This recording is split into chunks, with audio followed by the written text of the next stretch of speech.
Have you ever reached a point where you looked around and there was no one, no friend to call, no family member who truly understood, no mentor who could guide you? That silence when the world feels indifferent is where most people stop. But for some, that same silence becomes the spark for transformation. Carl Jung believed that the moments of greatest isolation are not punishments. They are invitations. Invitations to meet the one person who has the power to change your entire destiny. Yourself. Today, we're going to explore what happens in those moments of deep isolation, when the noise of the world fades and you're left face to face with the truth of who you really are.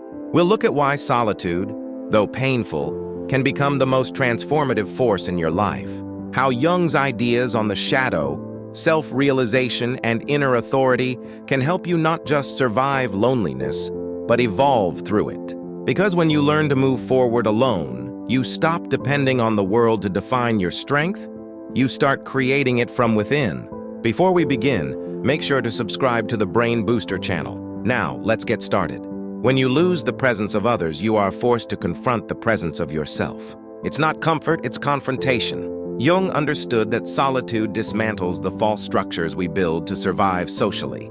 The need to be liked, the habit of performing, the instinct to blend in. When all that disappears, you come face to face with your unfiltered self, and that encounter can feel like standing before a stranger. Yet, it's in that unfamiliarity that the first transformation begins. Jung called it the beginning of individuation, the process of becoming what you truly are instead of what the world conditioned you to be. Society's noise keeps you asleep inside borrowed roles. Solitude wakes you up. Most people fear this awakening because it feels like losing everything familiar. But what's really dying is the version of you built for approval. When no one is there for you, you're offered the chance to rebuild. Not as someone's reflection, but as your own foundation. Solitude, when met with awareness, becomes a hidden school that teaches you to observe your thoughts without reacting, to see your patterns without judgment, and to realize that peace isn't found in company, but in inner coherence. As you learn to hold your own presence, the absence of others stops being a wound.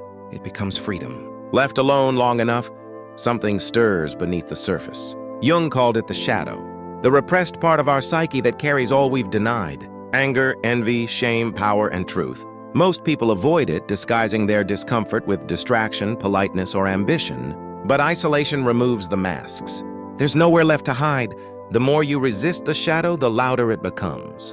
Yet when you finally stop running, it begins to reveal its intelligence. The emotions you once labeled as weaknesses turn into signals. Anger marks your violated boundaries. Jealousy exposes your neglected desires. Fear points directly toward your potential. Jung believed that these forces, when integrated, don't destroy you, they complete you. To move forward when no one is there, you must learn to converse with your darkness. Ask it questions. Listen to what it protects. Often you'll find that your so-called enemy was guarding your unclaimed strength. Real growth doesn't come from comfort or external motivation. It begins when you confront what frightens you most and stay present long enough to understand it.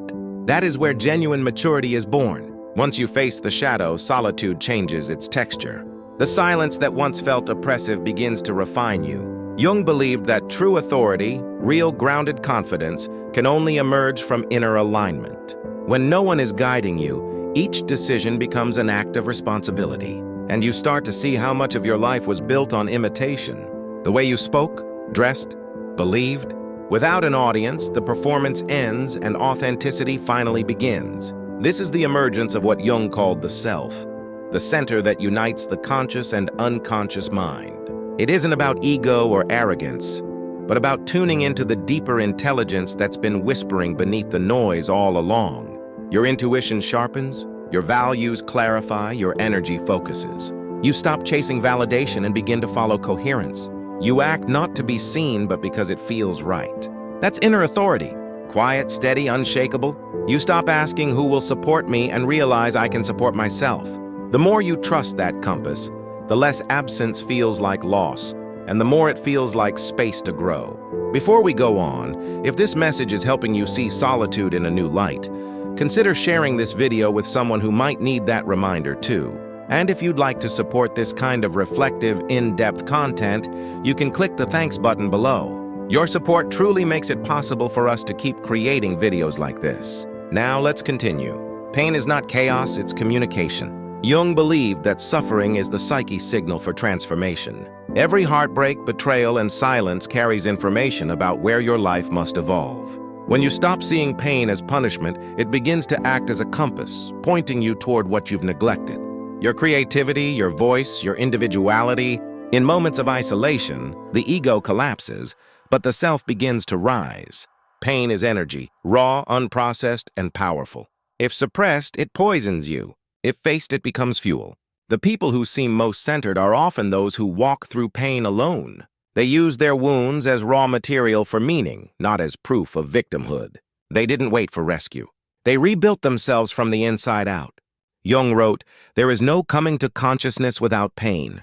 It's not there to destroy you, but to wake you up, to redirect your energy toward purpose instead of fear. By the time you emerge from solitude, you are no longer the same person who entered it. You faced your shadow, discovered your strength, and built authority that no approval can grant. What remains is acquired completeness, a deep knowing that you are finally enough." Jung called this the process of individuation, the return to your true nature. It's the alignment of inner and outer worlds where your actions match your essence, and solitude no longer frightens you because you've met the self you once avoided. At this point, you don't chase belonging. You attract resonance. You don't crave validation. You embody clarity. You see that being alone was never about abandonment. It was preparation. The world celebrates connection, but often forgets that self-knowledge is the foundation of every real relationship. Once you've met yourself completely, you can meet others without losing who you are. And when that happens, life opens up again. Not because someone finally showed up for you, but because you did. When no one is there for you, it's not the end of your story. It's the beginning of your real one. The greatest advantage you'll ever have isn't support, luck, or timing. It's self-awareness. And once awakened, that awareness never leaves you.